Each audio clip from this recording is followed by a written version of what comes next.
ಮೇಲೆ ನಡೆಯುವವರೆಗೆ ಕರ್ಮಗಳೇ ಇರುವುದಿಲ್ಲ. ಅಂದ ಮೇಲೆ ಕರ್ಮಗಳು ಹೇಗೆ ವರದಾಗುತ್ತವೆ? ಇಂತಹ ಸ್ಥಿತಿ ಕರ್ಮಾತೀತ ಸ್ಥಿತಿ ಎಂದು ಕರೆಯಲಾಗುತ್ತದೆ. ಭವಿಷ್ಯಕ್ಕಾಗಿ ಪರಮಾತ್ಮನ ಆದೇಶಗಳು. ಬಂಧು ಭಗಿನಿಯರೇ, ಒಂದು ದಿನ ನಾನು ಮುತ್ತೆ ಅವರಿಗೆ ಕೇಳಿದ್ದೆ, ಮುತ್ತೆ, ಈ ಸಮಾಜದಲ್ಲಿ ಇಷ್ಟೊಂದು ಜಾತಿಗಳು ಮತ್ತು ವಿವಿಧತೆಗಳು ಹೇಗೆ ಮಾಡಲ್ಪಟ್ಟಿವೆ?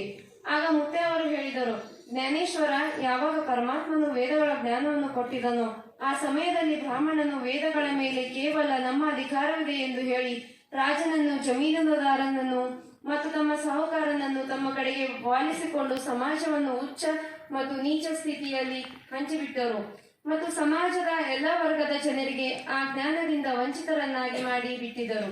ಆ ಸಮಯದಲ್ಲಿ ವೇದಗಳಲ್ಲಿಯ ಆ ಜ್ಞಾನವನ್ನು ಎಲ್ಲ ವರ್ಗದವರಿಗೂ ದೊರೆಯುವಂತೆ ಪಾಠಶಾಲೆಗಳಲ್ಲಿ ವ್ಯವಸ್ಥೆಯನ್ನು ಮಾಡಿದ್ದರೆ ಇಷ್ಟೊಂದು ಧರ್ಮಗಳೇ ನಿರ್ಮಾಣ ಆಗುತ್ತಿದ್ದಿಲ್ಲ. ವೇದಗಳ ನಂತರ ನೇರವಾಗಿ ಆಗಲೇ ಚಂದ್ರಲೀಲೆಯ ಮಾಧ್ಯಮದಿಂದ ಅಂತಿಮ ಜ್ಞಾನವು ಬಂದು ಬಿಡುತ್ತಿತ್ತು.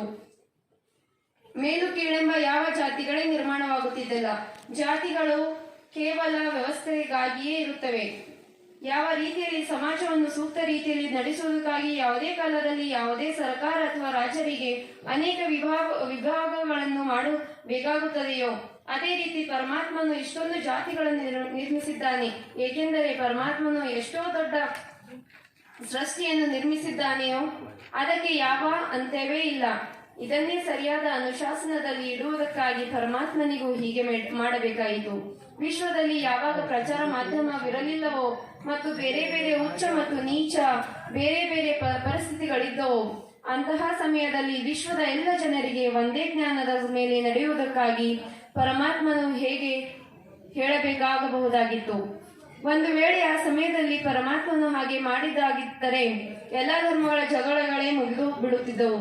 ಆದರೆ ಬಯಸಿದರೆ ಆ ಕೆಲಸ ಈಗ ಸಾಧ್ಯವಾಗಬಹುದು. ಆದರೆ ಇದಕ್ಕಾಗಿ ಎಲ್ಲ ಧರ್ಮಗಳ ಸಾಧು ಸಂತರಿಗೆ, ವಿಚಾರವಂತರಿಗೆ, ಸರ್ಕಾರದ ಉಚ್ಚ ಸ್ತರೀಯ ವ್ಯಕ್ತಿಗಳಿಗೆ ಮತ್ತು ಅವರ ಪ್ರಚಾರ ಮಾಧ್ಯಮಗಳವರಿಗೆ ಉಪಸ್ಥಿತಿಯಲ್ಲಿ ಇಡೀ ವಿಶ್ವದ ಜನರ ಆತ್ಮ ಕಲ್ಯಾಣಕ್ಕಾಗಿ ಸಾಮೂಹಿಕ ಚಿಂತನದಲ್ಲಿ ಅತಿ ದೊಡ್ಡ ಶಕ್ತಿ ಇರುತ್ತದೆ. ಸಾಮೂಹಿಕ ಚಿಂತನದಿಂದ ಸಮಾಜದ ಮೇಲೆ ಅತಿ ಶೀಘ್ರ ಪರಿಣಾಮವಾಗುತ್ತದೆ.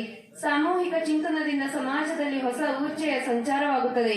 ಎಲ್ಲರೂ ವಿಚಾರ ಮಾಡುವ ಪದ್ಧತಿಯೇ ಬದಲಾಗಿ ಬಿಡುತ್ತದೆ. ಯಾವ ಕಾಲದಲ್ಲಿಯೂ ಹೀಗೆ ಮಾಡುವುದು ಸರ್ಕಾರದ ಅಥವಾ ರಾಜರದೇ ಹೊಣೆಯಾಗಿರುತ್ತದೆ. ಆದರೆ ಎಂದು ಹೇಳಿ ಮುತ್ತ ಸುಮ್ಮನಾಗಿ ಬಿಟ್ಟರು. ಅವರ ಚೆಹರೆಯಲ್ಲಿ ಗಹನವಾದ ಚಿಂತೆಯು ಸ್ಪಷ್ಟವಾಗಿ ಹೊಳೆಯುತ್ತಿತ್ತು. ಅಂತಹ ಅವಸ್ಥೆಯನ್ನು ಪರಿಶೀಲಿಸಿ ನಾನು ಮುತ್ತೆ ಅವರಿಗೆ, ಮುತ್ತೆ, ನೀವು ಬಯಸಿದರೆ ಏನನ್ನಾದರೂ ಮಾಡಬಲ್ಲಿರಿ, ಆದರೆ ಎಂದು ಏಕೆ ಹೇಳುತ್ತಿರುವಿರಿ ಎಂದು ಕೇಳಿದೆನು. ಆಗ ಅವರೆಂದರು, ಜ್ಞಾನೇಶ್ವರತ, ಇಂದು ಇಲ್ಲಿ ನಾನು ಮತ್ತು ನೀನು ಇಬ್ಬರೇ ಇದ್ದೇವೆ. ಈಗ ಯಾವ ಮಾತನ್ನು ನಾನು ನಿನಗೆ ಹೇಳುತ್ತಿರುವೆನೋ ಅದನ್ನೇ ನೀನು ಲಕ್ಷ್ಯ ಕೊಟ್ಟು ಕೇಳು. ಈಗ ಯಾವ ಜ್ಞಾನವನ್ನು ಪರಮಾತ್ಮನು ನಿನ್ನಿಂದ ಬರೆಸುತ್ತಿರುವೆನೋ ಆ ಜ್ಞಾನವೇ ಇಂದಿನ ಜನರಿಗಾಗಿ ಇಲ್ಲ. ಏಕೆಂದರೆ ಇಂದಿನವರೆಗೆ ಎಲ್ಲಾ ಜ್ಞಾನವೂ ಅಪೂರ್ಣವಾಗಿದೆಯಲ್ಲ. ಅಂತೆಯೇ ಆ ಅಪೂರ್ಣ ಜ್ಞಾನದ ಅಹಂಕಾರದ ಕಾರಣದಿಂದಲೇ ನನ್ನದೇ ಸರಿಯಾಗಿದೆ ಎಂದು ಎಲ್ಲ ಜನರು ಹೇಳುತ್ತಿದ್ದಾರೆ. ಆದುದರಿಂದಲೇ ಎಲ್ಲರಲ್ಲೂ ಈ ನಾನು ಎಂಬ ರಾಕ್ಷಸನು ಮನೆ ಮಾಡಿಕೊಂಡಿದ್ದಾನೆ. ಇದರಿಂದ ಯಾವ ಸಾಧು ಸಂತರು ಬಿಡುಗಡೆ ಹೊಂದಿಲ್ಲ. ಆದುದರಿಂದಲೇ ಈ ಹೊಸ ಜ್ಞಾನವನ್ನು ಯಾರೂ ಅರಿತುಕೊಳ್ಳುವುದಿಲ್ಲ. ಯಾವಾಗ ಜನರು ನೀರು ನೀರು ಎನ್ನುತ್ತಾ ಒದ್ದಾಡಿ ಸಾಯುವರು, ಒಬ್ಬರು ಇನ್ನೊಬ್ಬರನ್ನು ಕಂಡು ಸಾಯುವರು, ಆಮೇಲೆ ಬದುಕಿ ಉಳಿದಿರುವ ಜನರೇ ಈ ಜ್ಞಾನವನ್ನು ಕುರಿತು ವಿಚಾರ ಮಾಡುವರು.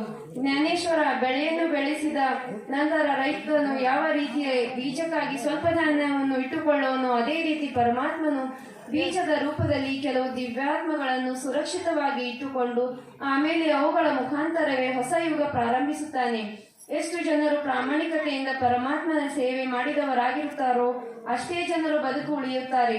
ಆ ಸಮಯವು ಈಗ ಬಹಳ ಸಮೀಪ ಬಂದು ಬಿಟ್ಟಿದೆ.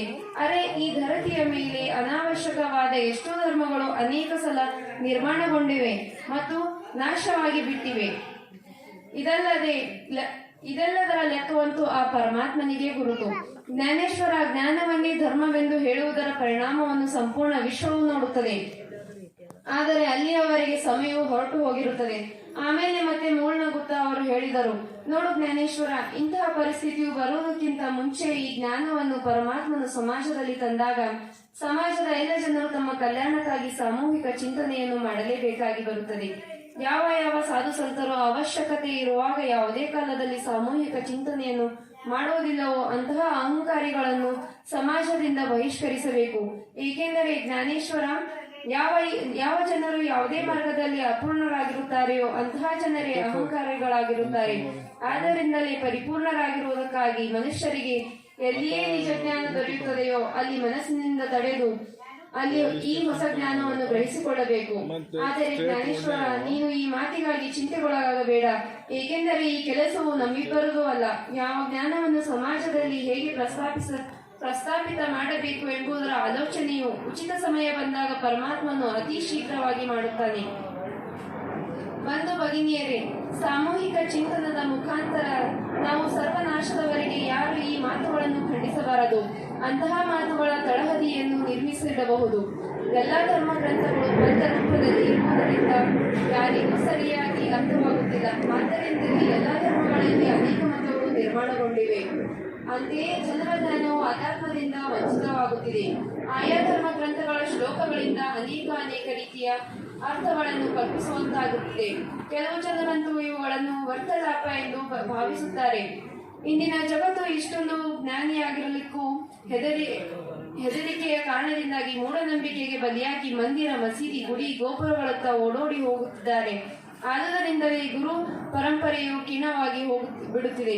ಬಂಧುಗಳೇ, ಇಂತಹ ಈ ಎಲ್ಲ ಕಾರಣಗಳಿಂದಾಗಿ ಪರಮಾತ್ಮನಿಗೆ ಚಂದ್ರಲೀಲೆಯ ಮುಖಾಂತರ ಗದ್ಯ ರೂಪದ ಸರಳ ಜ್ಞಾನವನ್ನು ತಯಾರಿಸಬೇಕಾಯಿತು. ಏಕೆಂದರೆ ಎಲ್ಲರೂ ಸುಲಭವಾಗಿ ಜ್ಞಾನವನ್ನು ತಿಳಿದುಕೊಳ್ಳಬೇಕು. ನನ್ನ ಸವಿನಯ ಪ್ರಾರ್ಥನೆ.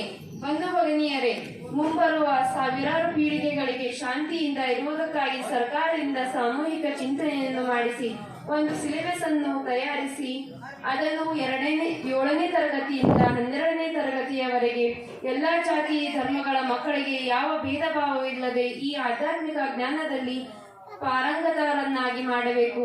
ಆ ನಮ್ಮ ಮಕ್ಕಳು ಮಹಾತ್ಮರಾಗಿ ಕಾಲೇಜಿನಿಂದ ಹೊರಗೆ ಬರಬೇಕು.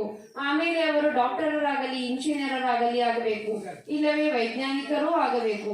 ಯಾವಾಗ ಭಾರತದಲ್ಲಿ ಈ ಪ್ರಕಾರದ ಜನರು ತಯಾರಾದಾಗ ಇಡೀ ಜಗತ್ತಿನಲ್ಲಿ ನಮ್ಮ ಮಕ್ಕಳು ಆಧ್ಯಾತ್ಮಿಕ ಶಿಕ್ಷಕರಾಗಿ ಇಡೀ ಜಗತ್ತಿನಲ್ಲಿ ಈ ಜ್ಞಾನವನ್ನು ಹರಡುವಂತೆ ಮಾಡುವರು.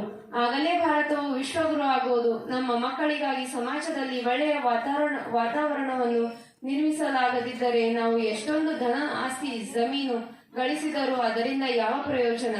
ಎಲ್ಲಾ ಜನರು ಈ ಮಾತನ್ನು ಕುರಿತು ಚಿಂತನೆ ಮಾಡಬೇಕು, ಸತ್ಯವನ್ನು ಅರಿತುಕೊಳ್ಳಬೇಕು. ಮುಂಬರುವ ಪೀಳಿಗೆಗಾಗಿ ಈ ಧರತಿಯ ಮೇಲೆ ಒಳ್ಳೆಯ ವಾತಾವರಣವನ್ನು ನಿರ್ಮಿಸುವುದು ನಮ್ಮ ಜವಾಬ್ದಾರಿಯೇ ಆಗಿರುತ್ತದೆ. ಆದ್ದರಿಂದ ವಿಶ್ವದ ಎಲ್ಲಾ ಬುದ್ಧಿಜೀವಿಗಳಿಗೆ, ಸಾಮಾಜಿಕ ಕಾರ್ಯಕರ್ತರಿಗೆ, ಎಲ್ಲಾ ಸಾಧು ಸಂತರಿಗೆ, ಎಲ್ಲಾ ಪತ್ರಕಾರ ಬಾಂಧವರಿಗೆ ನಾನು ವಿನಂತಿಸುವುದೇನೆಂದರೆ ಎಲ್ಲರೂ ವಿಶ್ವದಲ್ಲಿ ಶಾಂತಿಯನ್ನು ಸ್ಥಾಪಿಸುವ ಕಾರ್ಯದಲ್ಲಿ ತೊಡಗಬೇಕು. ವಿಶ್ವದಲ್ಲಿ ಶಾಂತಿಯನ್ನು ಸ್ಥಾಪಿಸುವ ಕಾರ್ಯ ಮಾಡಿ ಪುಣ್ಯ ಸಂಪಾದನೆ ಮಾಡುವ ಸೌಭಾಗ್ಯವು ಭಾರತಕ್ಕೆ ದೊರೆಯಬೇಕು. ಎಲ್ಲಾ ಧರ್ಮಗಳ ಜನರು ನನ್ನ ಮಕ್ಕಳು ಎನ್ನುತ್ತಾ ಹಗಲು ರಾತ್ರಿ ಹಣ, ಜಮೀನು, ಆಸ್ತಿಗಳಿಸುವುದಕ್ಕಾಗಿ ಪ್ರತಿದಿನ ಸಾವಿರಾರು ಷಡ್ಯಂತ್ರಗಳನ್ನು ರಚಿಸುತ್ತಿದ್ದಾರೆ. ಸಾವಿರಾರು ಸುಳ್ಳಿನ ಆಶ್ರಯವನ್ನು ಪಡೆಯುತ್ತಿದ್ದಾರೆ. ಎಲ್ಲಾ ಜನರು ತಮ್ಮ ಸ್ಟೇಟಸ್ಗಾಗಿ ಒಬ್ಬರು ಇನ್ನೊಬ್ಬರನ್ನು ಕೆಳಗೆ ಎಳೆಯುವುದಕ್ಕಾಗಿ ಮತ್ತು ಊಟ, ತಿಂಡಿ, ಶೌನ ಶೌಕಾದಿಗಳಲ್ಲಿ ತೊಡಗಿ ತಮ್ಮ ಜೀವನದ ಅಮೂಲ್ಯ ಸಮಯವನ್ನು ಮತ್ತು ಹಣವನ್ನು ನಷ್ಟ ಮಾಡುತ್ತಿದ್ದಾರೆ. ಹೀಗೆ ಮಾಡುವುದರಿಂದ ಯಾವ ಸಾರ್ಥಕತೆಯೂ ಇಲ್ಲ. ನಮ್ಮ ಎಲ್ಲ ಐಶ್ವರ್ಯ ವೈಭವಗಳು ಒಂದು ನಿಮಿಷ ಕೂಡ ಶಾಶ್ವತವಾಗಿ ಉಳಿಯುವ ವಿಶ್ವಾಸವಿರದಿದ್ದರೂ ಹೀಗೆ ಮಾಡುತ್ತಲೇ ಮುನ್ನುಗ್ಗುತ್ತಿದ್ದಾರೆ ಎಂಬ ಮಾತನ್ನು ಮರೆಯುತ್ತಿದ್ದಾರೆ. ಆದರೆ ಯಾರು ನಮ್ಮನ್ನು ಹುಟ್ಟಿಸುವರೋ ಮಣ್ಣಿನಿಂದಲೂ ವಿಧ ವಿಧದ ಪದಾರ್ಥಗಳನ್ನು ತೆಗೆದು ನಮ್ಮನ್ನು ಉಳಿಸುತ್ತಿದ್ದಾರೋ ಮತ್ತು ಪ್ರತಿನಿತ್ಯ ಹೊಸ ಹೊಸ ಆವಿಷ್ಕಾರಗಳನ್ನು ಮಾಡಿ ನಮ್ಮ ಜೀವನವನ್ನು ಉತ್ತಮವನ್ನಾಗಿಸುತ್ತಿದ್ದಾರೋ ಅವರು ಯಾರು? ಅವರ ಪ್ರತಿ ನಮ್ಮ ಕರ್ತವ್ಯವು ಏನಾಗಿದೆ ಎಂಬ ಮಾತಿನ ಕಡೆಗೆ ಬಹುತೇಕ ಜನರ ಧ್ಯಾನವೇ ಇಲ್ಲ. ಅವರು ನಮ್ಮನ್ನು ಕೇವಲ ಜಮೀನು, ಧನ, ದೌಲತ್ತು, ಆಸ್ತಿ ಪಾಸ್ತಿಯನ್ನು ಗಳಿಸುವುದಕ್ಕಾಗಿಯೇ ಜನ್ಮ ಕೊಟ್ಟಿರುವರೋ ಇಲ್ಲವಲ್ಲ? ಮೊಟ್ಟ ಮೊದಲು ಈ ಶರೀರದಲ್ಲಿ ನನ್ನ ಅಸ್ತಿತ್ವ ಎಲ್ಲಿ ಮತ್ತು ಹೇಗಿದೆ? ಈ ಸಂಗತಿಯನ್ನು ನಾವು ಮೆಡಿಟೇಷನ್ ಮೂಲಕ ಅರಿತುಕೊಳ್ಳಬೇಕು ಮತ್ತು ಈ ಜ್ಞಾನದ ಆಧಾರದಿಂದ ಪರಮಾತ್ಮನನ್ನು ಅರಿತುಕೊಳ್ಳಬೇಕು.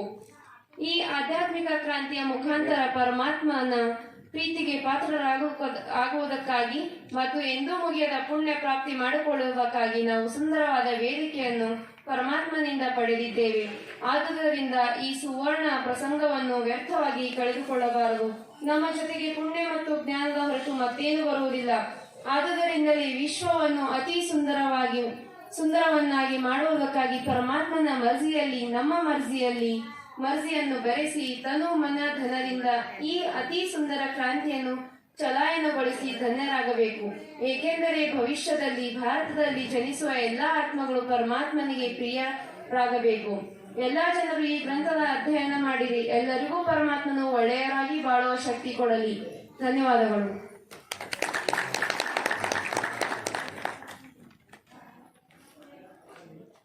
ಥ್ಯಾಂಕ್ಸ್ ಇದು ಮಾಡ್ರಿ.